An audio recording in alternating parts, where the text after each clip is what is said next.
You're listening to the School Leadership Reimagined podcast, episode 100. How do builders like us make a dramatic difference in the lives of our students in spite of all the obstacles we face? How do you keep your vision for your school from being held hostage by resistant teachers, uncooperative parents, ridiculous district policies, or a lack of time, money, or resources? If you're facing those challenges right now, here is where you'll find the answers, strategies, and actionable tips you need to overcome any obstacle you face. You don't have to wait to make a difference in the lives of the people you serve. You can turn your school into a success story right now with the people and resources you already have. Let's get started.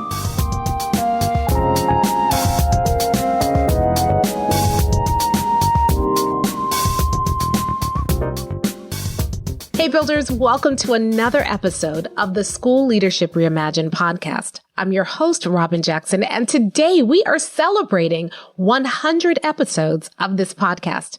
You know, the closer we got to 100 episodes, the more I kept feeling all of this pressure to do something big to celebrate. You know, what can I do? What kind of splashy special episode could I do? And then I realized that we don't need to do anything splashy. We don't need to do anything big. What I need to do is spend some time thanking you for allowing me into your homes and your cars and into your lives for these 100 episodes. And so what I thought I would do is that I would pause our series that we have going on right now about the difference between being a boss, a leader, and a builder. And I would just spend some time talking to you about how I got here. How did I get to the point where I believe and have dedicated my life to working towards buildership? And why buildership pays off. And so I thought I would just spend a little bit more time instead of a big splashy episode. Let's do an intimate episode where I just kind of talk to you. I tell you about the journey. I tell you about what it has meant to me and what you mean to me. And so that's what we're going to do in this episode. So many of you know that my journey started out, I was a high school English teacher, and then I became a middle school administrator. And I've talked at length about the journey from being a middle school administrator and how I resigned from my position right before I was about to get a promotion because I had this book inside of me. And I didn't know at the time what the book was going to be. I just knew that there was a book there and I needed to write it. And so I resigned from my job and I started Mind Steps. Really with no book contract. You know, it's one thing to say you have a book inside of you, but I didn't have a book contract. I didn't have a plan. I didn't have a business. I didn't have any income. And I talk about that journey at length in episode 23. So go back and listen to that and you can see that story. What I haven't talked about very much is what happened afterwards. What happened after I resigned from the school system and I started Mind Steps and I started working with teachers and doing professional development for teachers. And so let's pick up on that journey today because I think it's really helpful to hear how we got to buildership so that you can understand why buildership is so valuable. So after I resigned and started working on Never Work Harder Than Your Students, I started Mind Steps and I was doing consulting.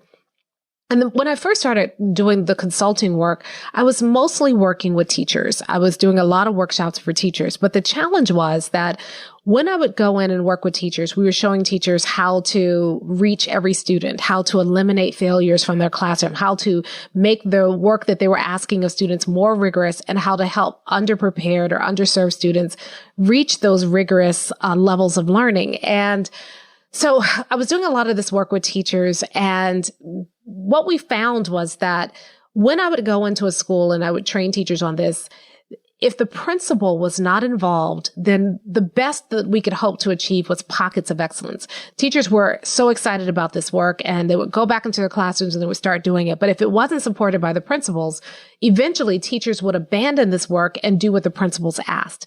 And so the only way that we were seeing whole school transformation happen was when the principal was on board.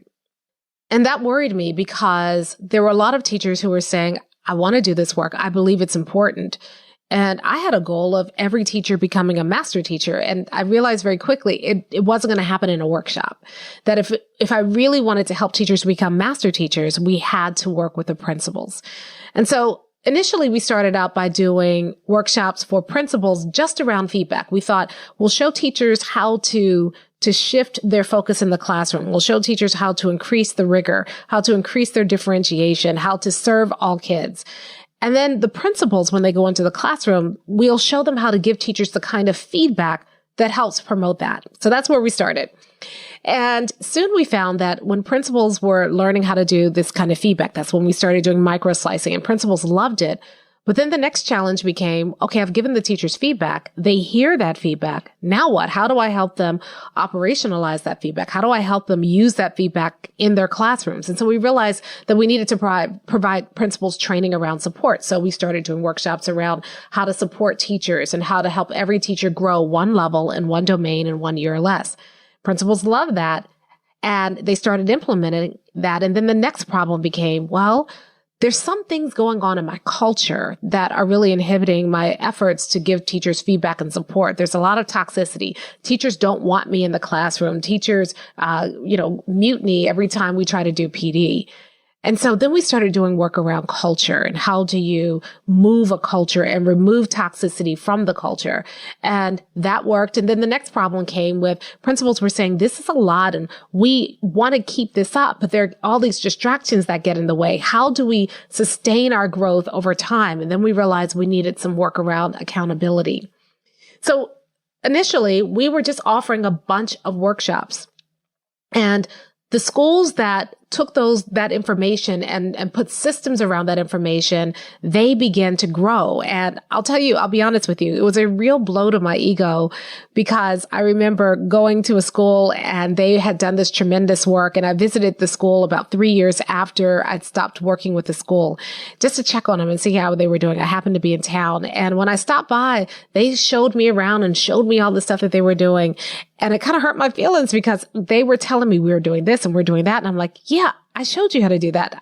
I remember we did a workshop on this, and they had forgotten that I had taught them how to do it. Now, like I said, I'll be transparent and honest. My ego took a real blow for that until I thought about it. Isn't that what we want to do? It can't work unless people own it. And once I understood that, then my ego started to get excited when people forgot about me. You know, when I would go back to a school and I'd hear about their work and they owned that work, they claimed it. It wasn't, this is something we learned at Mind Steps. This is just how we do things around here. Yeah, that's what became exciting to me. And we started seeing that, but we realized that we needed to put systems around it. And I was struggling with this a few years back. And in 2009, I read an article by an economist named Amir Haque. I think I'm pronouncing his name right. And he had gone on a screed about how the world no longer needed leaders, that the world needed builders. And it was the first time I had been introduced to the term builders. And he said something that just really resonated with me because it captured what I was trying to build without even realizing it. He said that bosses say go, leaders say let's go, and builders say come. And I thought, that's it. That's the difference. That's what we're missing in education. And so from there, we were off to the races. We started trying to take this idea of buildership and flesh it out. And a lot of what you hear me talk about in the podcast are just different things that I'm still learning about buildership along the way that I want to share with you. So once we started creating systems around this, once we started putting this under the umbrella of buildership, everything started to come together.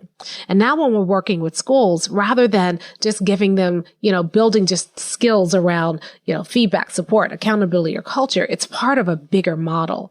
I still remember the first Builders Lab where we debuted the Buildership model. There was someone there who had been to a prior Builders Lab, and when she saw the model, she says, now this all makes sense. That's when we knew we'd gotten it. And we've been implementing this model for about 3 or 4 years now.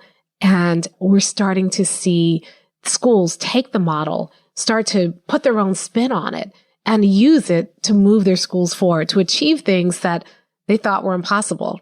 So that's kind of the Buildership journey. But now I want to talk about you. I don't want to talk about what we've done. I just wanted you to have that background so you know why we're doing what we're doing and how it can work. But now I want to talk about you. Because if you're listening to this podcast, it means that you have at least started to become committed more and more to this idea of shifting from being a leader to being a builder. And it's a hard shift. And it's not hard because the work is harder. It's hard because as you are learning how to be a builder, you are also unlearning a lot of what you were taught about leadership.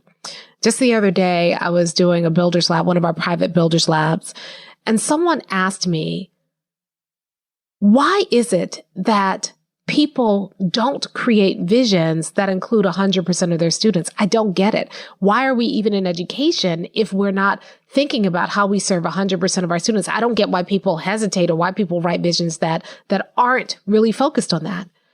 And she was upset. She was frustrated with her colleagues who weren't doing that work.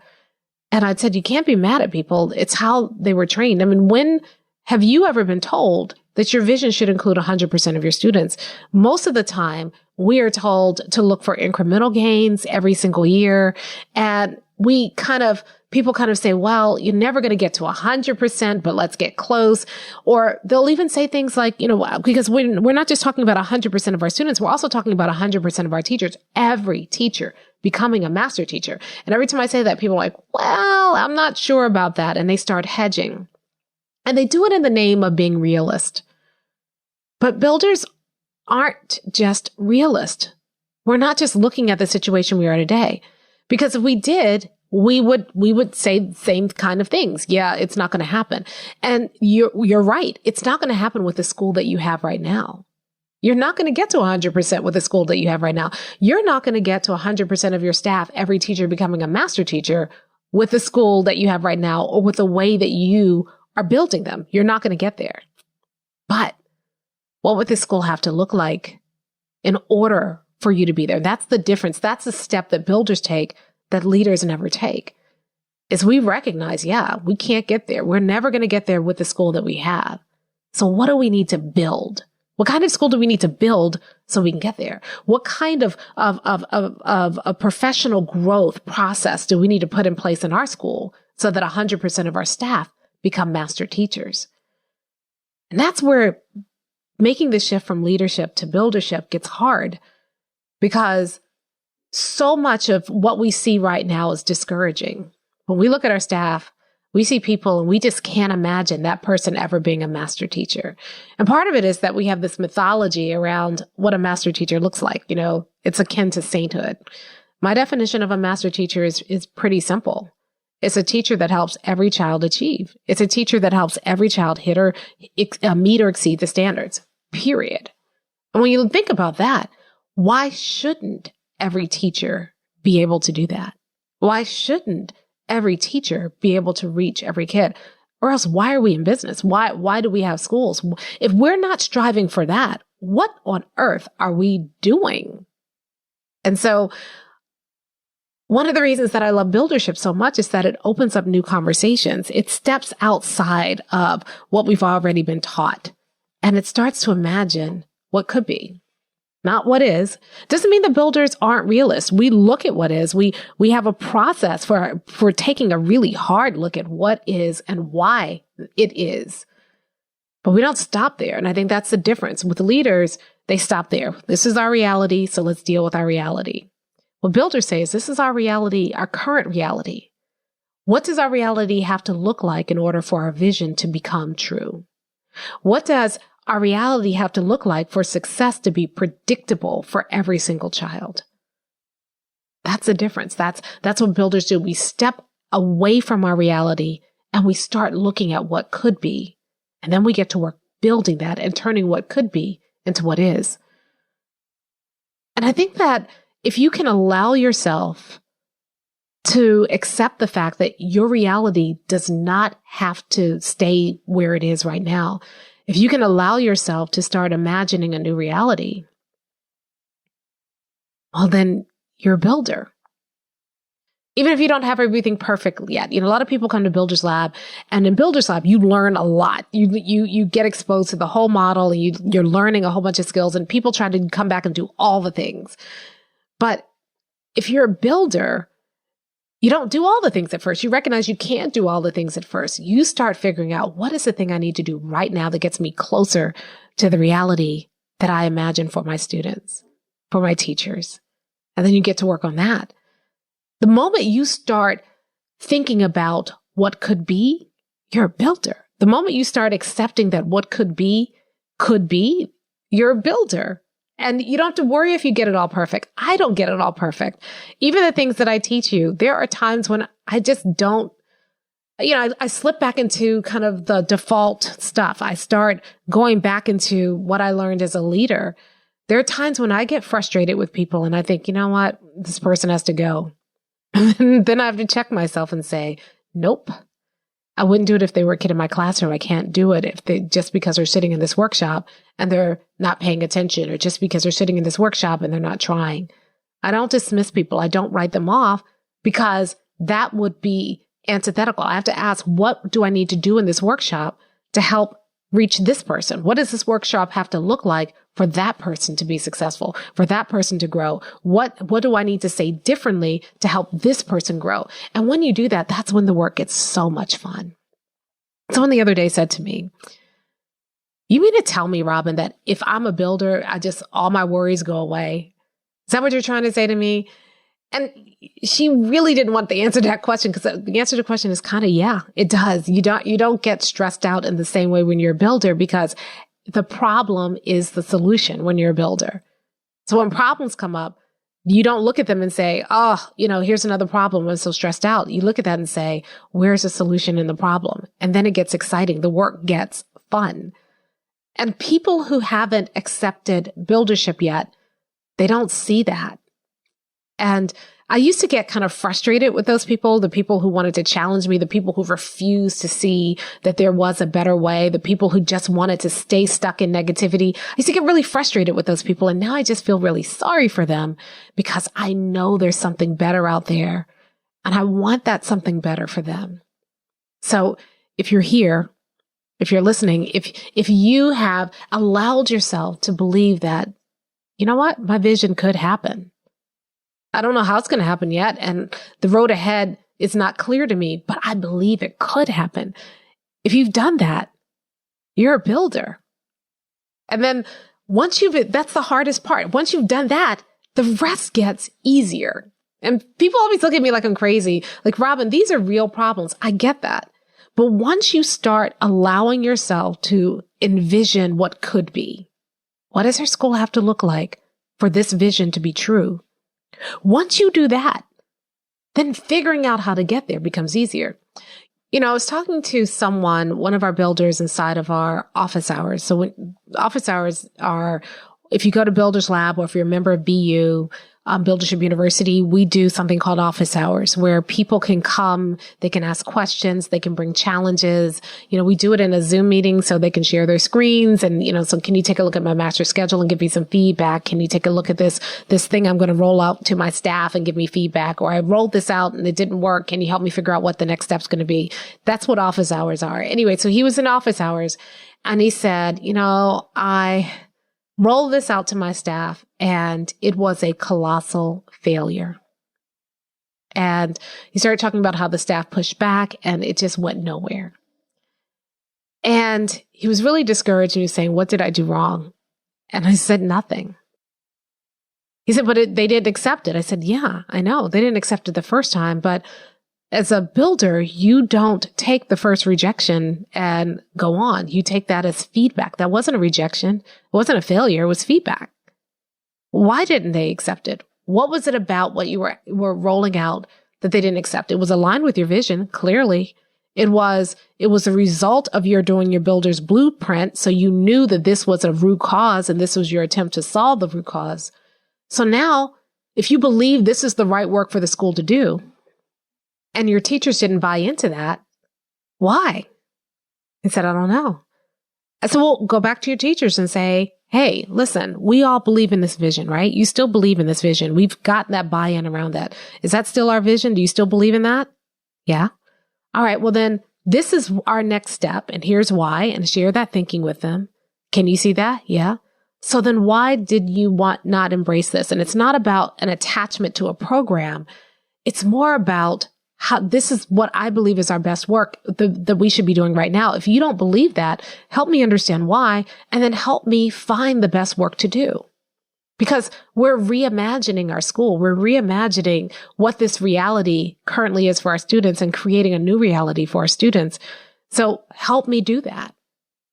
You see, as a leader, when you roll something out, if people don't immediately embrace it, we get discouraged because there really isn't much left to do except for either go into boss mode and force things down people's throats, or to abandon it altogether and say, well, my teachers are just too stressed out right now, or maybe we'll return to this next time or whatever. But when you're a builder, you are stubborn on that vision, flexible in the details. And so that's why you're not stressed out. If they don't buy into it the first time, it doesn't mean your plan is over. Just means that you need to go back and continue the conversation. It means you have to keep having that conversation until you find the right route. You gave it your best shot. If the teachers are rejecting it, and they're rejecting it not on the merits, if they're rejecting it because they're stressed out or overwhelmed or they don't like you, then the answer is always going to be culture. Okay, so now I need to do some work around culture. So you do that work and then you bring it back again. If they're rejecting it because they believe in it, but they just don't know how to make it work. Okay. All right. Well, let's give them the support that they need. If they're rejecting it because they don't fully understand what you're asking them to do yet, or they don't understand why, well, give them some feedback around that. If they're rejecting it because they feel like it's going to be a heavy lift and they don't know how they can add it into their day, just one more thing, then go back and put some systems around it and create some accountability around it and remove other systems that aren't working and find a way to incorporate it into your work. There's always an answer when you're a builder. And that's why I say that builders never get stressed. It's not that we don't ever feel like a twinge of, anxiety. We're human, but we don't feel prolonged stress because there's always an answer. There's always a solution, and it's right there in the model. And it's not a 20-part, 30-part, 50-part model. The model is very simple. Every problem in your school is a result of either we don't have the right purpose, we don't have people committed, we're not on the right pathway, or we're not executing the right plan. That's it. So when you hit a problem, is this a matter of purpose? Do we have to go back to our vision, mission, and core values and re-anchor in that? Do we have to improve the will and skill of the people involved? Are we on the right pathway? Is this the right work we should be doing right now? Okay. Or is the plan not the right plan? Do we need to go back and create a plan that will help us execute and pursue this pathway? That's it. So you don't have to get stressed out. So much of the time that I spend with our builders inside of Buildership University is really about helping them see the solution that's right in front of them. But it's so hard to let go of leadership paradigms. It's so hard for us to get out of the mode of, getting stressed and trying to solve problems and coming up with solutions and, doing it the old ways.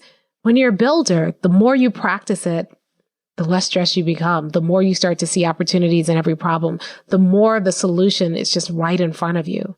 And when you have that sense of calm and that sense of purpose, not only is it great for you because your stress levels go away, the amount of work that you're having to do ceases. You're not going home and kicking a dog every day. You go home and you can enjoy your life because you're not carrying stress from school into your life. But other people start to pick up on that calm too. Other people see that you're not stressed out and they stop getting stressed out. They're not feeding off of your stress that's radiating. Instead, they see that you have a solution. And so they feel, okay, well, all right, there's a solution coming. So one of the biggest benefits of being a builder is that you don't get stressed out about stuff. Maybe you feel a momentary sense of stress, but the moment you remind yourself, hey, there is a solution here. And the moment you start looking at the challenge ahead of you and saying, is this a people problem? Is this a purpose problem? Is this a pathway problem? Or is this a plan problem? Stress goes away because now you have a solution. Now you have a direction. Just talking to that principal the other day where he started out by seeing something as a colossal failure. And once he saw the opportunities in it, he got excited again. And that happens over and over and over again. So if you're new to this journey in buildership, know that the more that you become a builder, the less stressed you are. The more that you become a builder, the more you start seeing solutions instead of problems.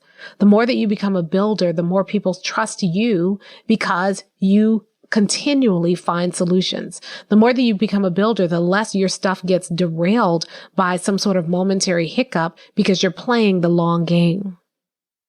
And those of you who are already on the journey for buildership, I just want to encourage you. Sometimes you can get discouraged. Sometimes you can feel overwhelmed. Sometimes you beat yourself up because you're thinking, I should be doing more. But buildership is not about shoulding all over yourself. Buildership is about not should. It's about every day getting better. It's about every day adopting the mindset. It's about every day giving yourself more and more permission to reimagine what your school can become. It's about every day you getting better. So don't put the pressure on yourself. That's the leadership stuff. Buildership says you will learn the skill when you need it. You know it's available. You know it's out there. And so you kind of think about buildership as once you understand all the skills involved in buildership, you think about this as this never-ending resource, this reservoir of support that you have available. And anytime you need it, you can go back to that reservoir and you can dip into it and you can get what you need. It's not about getting all the parts perfect. It's really about having that mindset and knowing that there is an alternative available. And then knowing how to tap into that anytime you need it. So today I want to thank you. Thank you for allowing me to be a part of your journey. Thank you for taking this idea of buildership, embracing it, and making it more and more your own. If I've done my job right, in a few years, you will forget about me. In a few years, you'll be like, oh yeah, I remember Robin. Because you're so busy building these amazing schools for your teachers and your kids, and it's become so much a part of you. It's just who you are. And when you do that, I will be so happy because my goal is, it started out with every teacher a master teacher. And the reason I wanted that was because I believed if you had a master teacher in every classroom, then every child had an opportunity to succeed. So if you did that, if you built a school where every teacher in the building was a master teacher and every child was succeeding, you're not just going to make me happy. I'm going to be an old lady sitting in a rocking chair somewhere, just proud of you. But you're going to be proud of yourself because you will be changing the world. You see, that's the beautiful part about being a builder. It's not just something to make your job easier. It's not just something to help you get another promotion. It's not just something that, makes you more successful or helps you get your weekends back. Buildership is about empowering you to make the difference that you came here to make, the difference that you know you can make in the lives of your children. You just couldn't figure out how. Buildership gives you that how, but you're the one who's making the difference. You're the one who is doing the work. And so if you've embraced buildership, or if you've just started on your buildership journey, I want to encourage you. You are doing the right thing. You're headed in the right direction. You're going to get better and better along the journey.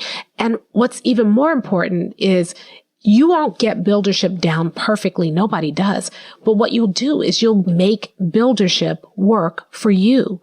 You will turn this idea of buildership into something that you own. One of the things I love is that every builder is different. I'll teach something in Buildership University, and everybody will take that thing. Like I remember the first time this happened, we were doing a sprint around building teacher dashboards, and I had created this teacher dashboard template. And within an hour of working together, everybody had taken that template and they had made it their own. They customized it to work for their school, their district, their evaluation system, their teachers. And that was one of the most proud moments I've ever had in Buildership University, because these builders took this tool and they turned it into something that they own.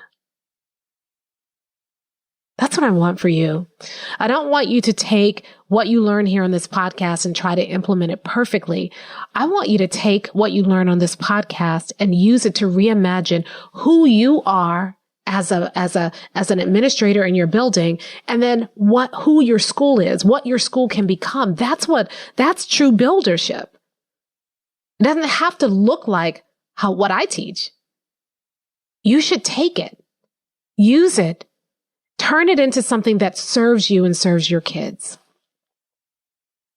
If you did that, if you truly took these concepts, everything that you're learning, and you transform them, you own them, you reimagine them, and help use them to reimagine the school that you have, you can literally change the world.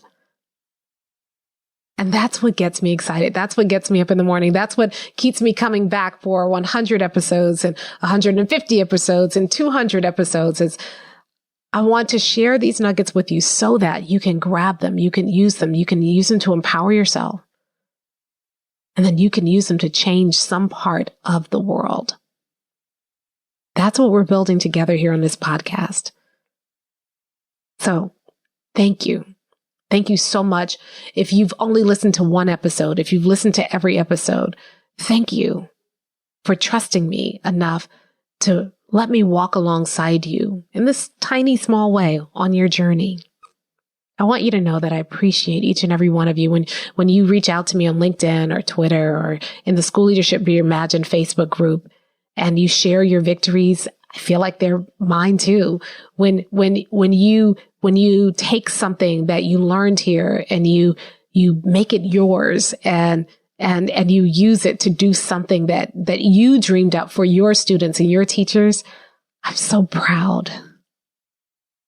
And I look forward to what you're going to build. I look forward to hearing more and more of your success stories. And I look forward to being a part of that, even a small part of that, going forward. So today, I rambled a little bit today, but I really felt it was important to talk to you about how this journey, how buildership started to evolve and emerge, why it's so important. And I wanted to encourage you a little bit as you go on your journey. Next time, we're going to go back to the series and teaching. I've got some really cool things I've got ready to share with you. But just for now, know this. I'm grateful for you. I'm proud of you. I'm proud to know you. I'm proud to be a part of this tribe that we are building of builders who are going to go out and change the world. So thank you. And let's keep going out there every day and becoming more and more like a builder. Hey, if you're ready to get started being a builder right away, then I want to invite you to join us at Buildership University. It's our exclusive online community for builders just like you, where you'll be able to get the exact training that you need to turn your school into a success story right now with the people and resources you already have. Inside, you'll find our best online courses, live trainings with me, tons of resources, templates, and exemplars, and monthly live office hours with me where you can ask me anything and get my help on whatever challenge you're facing right now. If you're tired of hitting obstacle after obstacle and you're sick of tiny little incremental gains each year, if you're ready to make a dramatic difference in your school right now, then you need to join Buildership University. Just go to buildershipuniversity.com and get started writing your school success story today.